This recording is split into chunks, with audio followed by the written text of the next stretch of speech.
Good morning my dear students.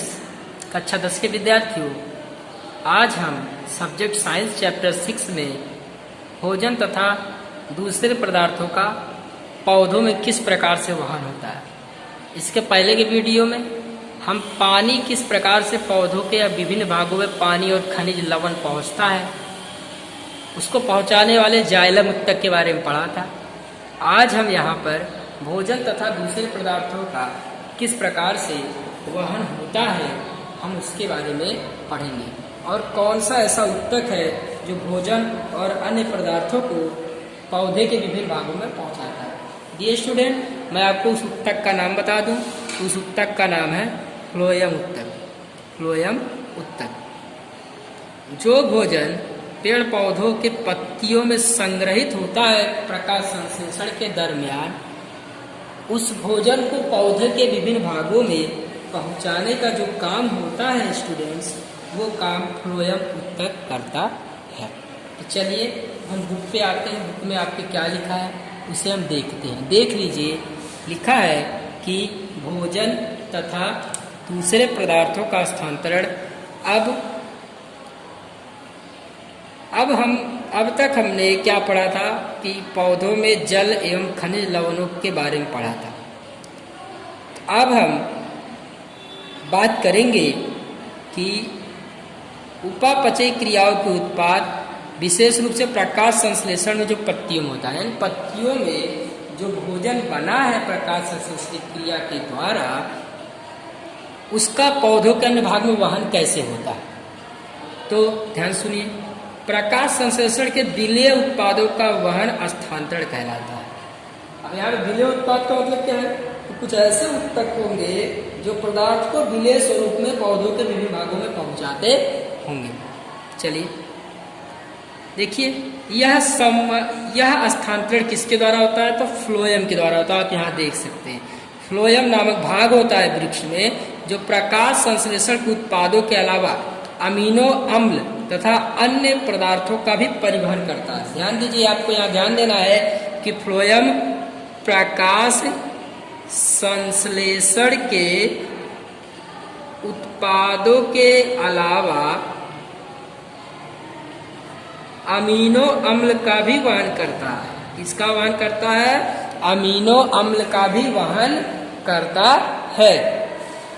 तो आपको पता चल गया कि पत्तियों में जो भोजन बनता है उसका वहन कैसे होता है। चलिए अब हम आगे देखते हैं। देखिए, ये पदार्थ विशेष रूप से जल के भंडारण अंगों, फलों, बीजों तथा वृद्धि वाले अंगों में ले जाए जाते हैं। जो पदार्थ, जो भोजन प्रकाश संश्लेषण की क्रिया विधि के द्वारा वनस्पतियों में बना है, वह भोजन फ्लोएम उत्तक कहाँ ले जाता है? तो जड़ के भंडारण में, यानी जड़ में ले जाता है उस भोजन को, फलों में ले जाता है, बीजों में ले जाता है और वनस्पति के डाली, शाखाओं और तनों में लेकर जाता है, जिससे वो वृद्धि और विकास करती है। जैसे हमारे पेट में जो भोजन होता है पचता है, तो जो हमारी लसिका उत्तक है, जो हमारा ब्लड है, वो विभिन्न भागों में उसको लेके जाता है, तो हमारा शरीर वृद्धि और विकास करता है। उसी प्रकार से फ्लोएम का काम भी होता है, जो प्रकाश संश्लेषण के उत्पादों को पौधे के विभिन्न भागों में पहुंचाता है। चलिए, भोजन तथा अन्य पदार्थों का स्थानांतरण संलग्न साथी कोशिका की सहायता से चालनी नलिका में ऊपर मुखी तथा अधोमुखी दोनों दिशाओं में होता है। फ्लोएम के साथ एक कोशिका होती है, साथी कोशिका। इसकी सहायता से चालनी नलिका होती है जो ऊपर की तरफ भी और नीचे की तरफ भी दोनों दिशाओं में भोजन का वहन करती है।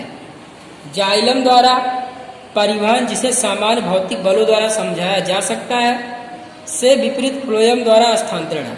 यानी आपने जाइलम में क्या देखा था कि जैसे ही पत्तियों के हवाई अंगों द्वारा वाष्पोत्सर्जन होता है तो पत्तियों के भाग में पानी कम हो जाता है और जड़ों में पानी अधिक होता है, तो विसरण के नियम से जड़ों से पानी पत्तियों की ओर गति करता है। आप इस बात को जानते हैं, लेकिन फ्लोएम में ऐसा नहीं है।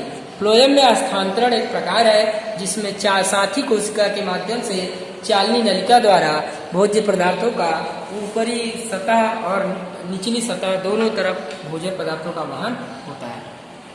जो ऊर्जा के उपयोग से पूरा होता है। सुक्रोज सरीखे पदार्थ फ्लोएम उत्तक में एटीपी से ऊर्जा से स्थानांतरण होते हैं। यानी फ्लोएम उत्तक एटीपी से ऊर्जा प्राप्त करता है और विभिन्न भागों में उस ऊर्जा को वहन करता है। यह उत्तक का परासरण दाब बढ़ा देता है, जिससे जल इसमें प्रवेश करता है। यह दाब पदार्थों को फ्लोएम से उत्तक की तरफ ले जाता है। तो होता क्या है, परासरण का नियम आपने पढ़ा था 9th क्लास में कि अगर एक तरफ सांद्रता ज्यादा रहे और दूसरी तरफ कम रहे तो द्रव पदार्थों का वहन अधिक सांद्रता से कम सांद्रता की ओर होता है। उसी प्रकार से वृक्षों में भी होता है।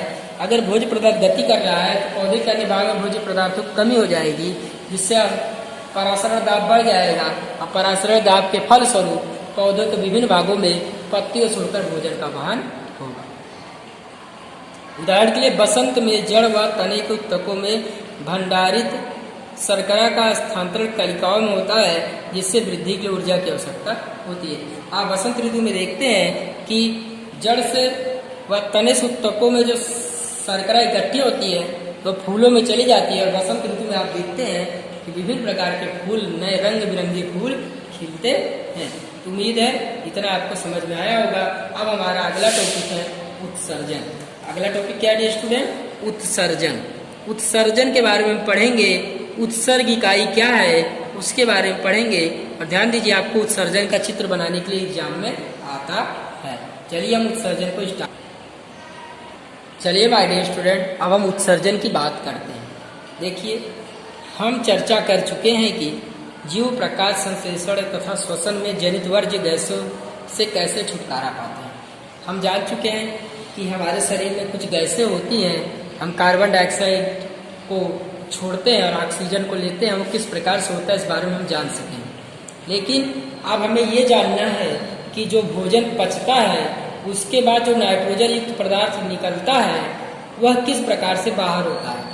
तो जो भी हानिकारक पदार्थ है, जो भी नाइट्रोजन युक्त पदार्थ है जो हमारे शरीर के हानिकारक है, उसको निकालने की प्रक्रिया को हम उत्सर्जन कहते हैं। यानी शरीर में पाचन के बाद जो भी हानिकारक पदार्थ बच जाते हैं उनके उत्सर्जन के लिए उनको बाहर करने की प्रक्रिया उत्सर्जन कहलाती है। विभिन्न जंतु इसके लिए अलग अलग विधि का उपयोग करते हैं। बहुत से एक कोश की जीव इन अपशिष्टों को शरीर की सतह से जल द्वारा विसरित कर देते हैं। ध्यान दीजिए, एक कोश की जीव में उत्सर्जन विसरण के द्वारा होता है। इस चीज का आप ध्यान रखिए, आपके एग्जाम के पॉइंट ऑफ व्यू से बहुत ही इंपॉर्टेंट है कि एक कोश की जीव में उत्सर्जन किसके द्वारा होता है, तो कोशिका के सतह के द्वारा होता है। इसमें विसरण की प्रक्रिया के द्वारा एक कोश की जीव अपने शरीर से जो मल मूत्र है, जो गंदे पदार्थों को बाहर कर देते हैं। चलिए अब हम बहुकोश की जीवों के बारे में पढ़ेंगे कि बहुकोश की जीव किस प्रकार से अपने शरीर से क्या करते हैं कि वर्ज्य पदार्थों का वहन करते हैं। चलिए हम देखते हैं। देखिए, मानव का उत्सर्जन तंत्र का आप चित्र देख सकते हैं। देखिए यहाँ पर किडनी है, वृक्क है, किडनी है, आपकी सेम आकार की किडनी है, आप देख रहे हैं। अब देखिए, ये बायां किडनी है, दाहिना किडनी है, ठीक है। ये क्या है? महाधमनी है। ये क्या है? मूत्रवाहिनी है। ये क्या है? थैलीनुमा संरचना मूत्राशय है। ये अगला भाग शिश्न है। तो आपको ऐसा चित्र बनाना पड़ेगा, और नहीं भी बनाएंगे तो एग्जाम में केवल चित्र दे देगा और आपको सबका नाम ये ऐसा तीर दे देगा, आपको नाम लिखना पड़ेगा। तो नाम आपको ध्यान में रखना है। तो चलिए अब देखते हैं। मानव का उत्सर्जन तंत्र में एक जोड़ा वृक्क होता है, देख रहे हैं, एक वृक्क यहाँ पे, एक वृक्क यहाँ पे, दो वृक्क, एक जोड़ा यानी दो। एक मूत्रवाहिनी है, देखिए आप, एक मूत्रवाहिनी है, एक मूत्राशय है, देख सकते हैं, एक मूत्र मार्ग होता है, देख रहे हैं आप। वृक्क उदर में रीढ़ की हड्डी के दोनों ओर स्थित होता है। देख लीजिए, ये वृक्क है, किडनी है, ये पेट के पास है और रीढ़ की दोनों हड्डियों के आजू बाजू जुड़ा हुआ है। होता क्या है, वृक्क में मूत्र बनने के बाद यानी किडनी में मूत्र का निर्माण होता है, उसके बाद वो कहाँ आता है, उसके बाद मूत्र का निर्माण किडनी में हुआ, इसके बाद वो आ जाएगा मूत्रवाहिनी में। मूत्रवाहिनी में आकर वो मूत्राशय में इकट्ठा हो जाता है, तथा जब तक मूत्र मार्ग से यह निकल नहीं जाता तब तक ये मूत्राशय में इकट्ठा रहता है। मूत्र किस प्रकार तैयार होता है? मूत्र बनने का उद्देश्य रुधिर में से वर्ज्य पदार्थों को छानकर बाहर करना है। हमारे रुधिर में, क्योंकि आपके शरीर में जो भी भोज्य पदार्थ का पाचन होता है सबका वहन रुधिर करता है, तो रुधिर को छानने का हमारी किडनी करती है, और इस किडनी में जो गंदे पदार्थ होते हैं इकट्ठा हो जाते हैं और शुद्ध रुधिर बाहर हमारे शरीर के अंदर वहन करता है, और जो गंदे पदार्थ होते हैं किडनी में इकट्ठा होते हैं। और देखिए फुफ्फुस में से CO2 अलग होती है, आप पहले पढ़ चुके हैं CO2 कहाँ से अलग होती है, फुफ्फुस में से। जबकि नाइट्रोजन वर्ज्य पदार्थ यूरिया अम्ल वृक्क में से रुधिर अलग कर लिए जाते हैं। यानी CO2 को तो फुफ्फुस अलग करता है, लेकिन जो नाइट्रोजन युक्त पदार्थ हैं, जो भोजन के गंदे पदार्थ हैं, उनको अलग करने का काम कौन करता है? उनको अलग करने का हमारी किडनी करती है। यह कोई आश्चर्य की बात नहीं। वृक्क में आधारित निस्यंदन एकस फुफ्फुस की तरह ही बहुत पतली भीति वाले रुधिर कोशिकाओं का गुच्छ होता है। यानी कि जो किडनी है उसके अंदर भी छोटी छोटी छलनी होती है, छलनी जैसी संरचना होती है, छोटे छोटे छिद्र होते हैं, और इसमें से क्या होता है, यह केप आकार का होता है, और जैसे ही इसके अंदर वर्ज्य पदार्थ प्रवेश करता है उसको छान लेता है। और देखिए इसमें निस्यंदन एकक होते हैं, निस्यंदन इकाइयाँ होती हैं। इन निस्यंदन इकाइयों का आप नेफ्रॉन कहेंगे। अब आप देखिए मैं आपको समझाता हूँ इस संरचना को कि किस प्रकार से जो वृक्क है उसमें जो केशिका गुच्छ है वो उनका आकार कैसा होता है। उनका आकार यहाँ कप जैसा दिया है, तो आप अभी देखेंगे चित्र में क्या उनका वाकई आकार कप जैसा होता है। चलिए मैं आपको दिखाता। चलिए माय डियर स्टूडेंट, आप देख सकते हैं एक कप आकार की संरचना आपको दिखाई दे रही है। आप देख लीजिए यहाँ पर, देखिए ये वृक्क धमनी की शाखा है, यहाँ पर कोशिका गुच्छ बोमन संपुट है, ये विक्काणु का भाग है, ये वृक्क धमनी है, संग्राहक कोश है। देखिए ये कप आकार का है कि नहीं। इसी में मूत्र क्या होता है, क्षमता है। ठीक है। प्रारंभिक निस्यंदन में कुछ पदार्थ जैसे ग्लूकोज, अमीनो अम्ल, लवण और प्रचुर मात्रा में जल रह जाते हैं। एक बार जब निस्यंदन होता है तो ग्लूकोज, अमीनो अम्ल, लवण प्रचुर मात्रा में रह जाते हैं, लेकिन जैसे जैसे मूत्र इस नलिका में प्रभावित होता है इन पदार्थों का चयनित पुनरावशोषण होता है। यानी एक बार शुद्धिकरण होने के बाद भी फिर इसका शुद्धिकरण होने लगता है। तो देखिए अतः धीरे धीरे क्या होता है, मूत्राशय जल की मात्रा, पुनरावशोषण शरीर उपलब्ध अतिरिक्त जल की मात्रा तथा कितना विलेय वर्ज्य प्रदर्शित करना है पर निर्भर करता है कि कितना उत्सर्जित करना है कितना नहीं करना है, वो इसकी निस्यंदन क्षमता पर निर्भर करता है। देखिए प्रत्येक विक्र में बनने वाले मूत्र एक लंबी नलिका मूत्रवाहिनी में प्रवेश करता है। जो मूत्र बनता है वो एक लंबी नली मूत्रवाहिनी में प्रवेश करता है जो वृक्क को मूत्राशय से जोड़ती। देख लीजिए आप, वृक्क मूत्राशय से जुड़ा हुआ है। मूत्राशय में मूत्र भंडारित रहता है, मूत्राशय मूत्र इकट्ठा होता है जब तक कि फैले हुए मूत्राशय का दाब मूत्रवाहिनी द्वारा उसे बाहर ना कर दे। मूत्राशय पेशी होती है, अतः यह तंत्रिका नियंत्रण में है। इसकी चर्चा हम कर चुके हैं। परिणाम स्वरूप हम प्राय मूत्र निकासी को नियंत्रित कर लेते हैं, जो काफी हानिकारक होता है। अगर हम मूत्र निकासी को रोक के रखें तो हमारी किडनी की कार्य क्षमता को नुकसान पहुंचाता है। इसलिए कोई भी अगर आपको किसी प्रकार का टॉयलेट का प्रॉब्लम हो, मूत्र का प्रॉब्लम हो, आप तुरंत ही उसका त्याग कर दीजिए। इसे रोक कर रखना अच्छी चीज नहीं होती है।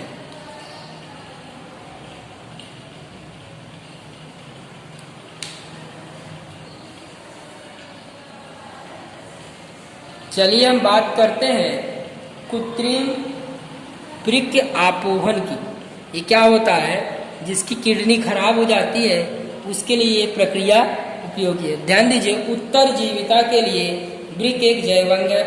कई कारक जैसे संक्रमण, आघात वृक्क को सीमित रुधिर प्रवाह, वृक्क की क्रियाशीलता को कम कर देते हैं। कुछ ऐसे कारण होते हैं जिससे हमारी वृक्क या किडनी की कार्य क्षमता क्या होती है, प्रभावित होती है। जब किडनी की कार्य क्षमता प्रभावित होती है तो शरीर में विषैले तत्व इकट्ठे होने लगते हैं क्योंकि उन्हें बाहर नहीं हो पाते, तो कभी कभी व्यक्ति की मृत्यु भी हो जाती है।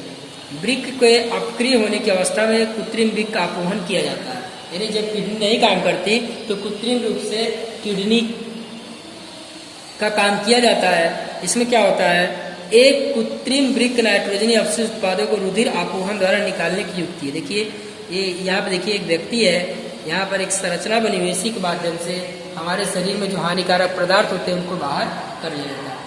कृत्रिम वृक्क बहुत ही अपारगम स्तर वाली नलिकाओं से युक्त होती है। यानी कृत्रिम वृक्क जो होती है, देखिए आप यहाँ पर एक संरचना बनी है, ढेर सारी झिल्ली बनी है, आप देख सकते हैं इस चित्र में।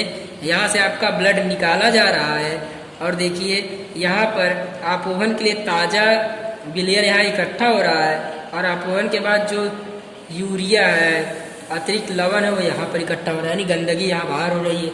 इस प्रकार से कृत्रिम आपोहन विधि से भी हम शरीर को स्वच्छ रखते हैं। जिनकी किडनी खराब हो जाती है उनको इसी प्रकार से जीवित रहना पड़ता है। तो आपका डियर स्टूडेंट, आपका लेसन नंबर 6 यहीं पर समाप्त हुआ है। उम्मीद है आपको लेसन नंबर 6 समझ में आया होगा और इसी में आपका मैं होमवर्क बताता हूँ कि आप सभी को इसका एक्सरसाइज करना है। तो आज के लिए इतना ही। लेकिन डियर स्टूडेंट, यहाँ पर थोड़ा सा हम पादप में उत्सर्जन की चर्चा कर लेते हैं कि ये तो मनुष्य में उत्सर्जन की बात हुई, पौधे किस प्रकार से उत्सर्जन का काम करते हैं इसके बारे में हम देखेंगे। ध्यान दीजिए माय डियर स्टूडेंट कि मनुष्य तो उत्सर्जन का काम करता है, लेकिन पौधे भी किसी हद तक उत्सर्जन का काम करते हैं। देखिए, पादप उत्सर्जन के लिए जंतुओं से बिल्कुल भिन्न युक्तियाँ अपनाते हैं, यानी हमारे जैसा नहीं करते। प्रकाश संश्लेषण जनित ऑक्सीजन भी अपशिष्ट उत्पाद कही जा सकती है, क्योंकि पेड़ पौधे क्या करते हैं, ऑक्सीजन मुक्त करते हैं, यानी वो क्या है, अपशिष्ट है। ये कैसे होता है, हम चर्चा करते हैं। पौधे ऑक्सीजन तथा कार्बन डाइऑक्साइड के साथ कैसा व्यवहार करते हैं। वे अतिरिक्त जल को वाष्पीकरण द्वारा निकाल देते हैं, आप जानते हैं। पादपों में बहुत से उत्तक मृत कोशिकाओं बने होते भी आपको पता है, और वे अपने कुछ भागों जैसे पत्तियों का क्षय भी कर सकते हैं, भी आप जानते हैं। बहुत से पादप अपशिष्ट उत्पाद कोशिका रिक्तिका में संचित रहते हैं। पौधों से गिरने वाली पत्तियों में अपशिष्ट उत्पाद संचित रहते हैं। अन्य अपशिष्ट उत्पाद रेजिन तथा गोंद के रूप में मिलते हैं अथवा पुराने जाइलम में संचित रहते हैं। विशेष रूप से पादप भी कुछ अपशिष्ट पदार्थों को अपने आसपास मृदा में उत्सर्जित कर देते हैं। तो आपका चैप्टर 1 खत्म हो गया है। Thank you very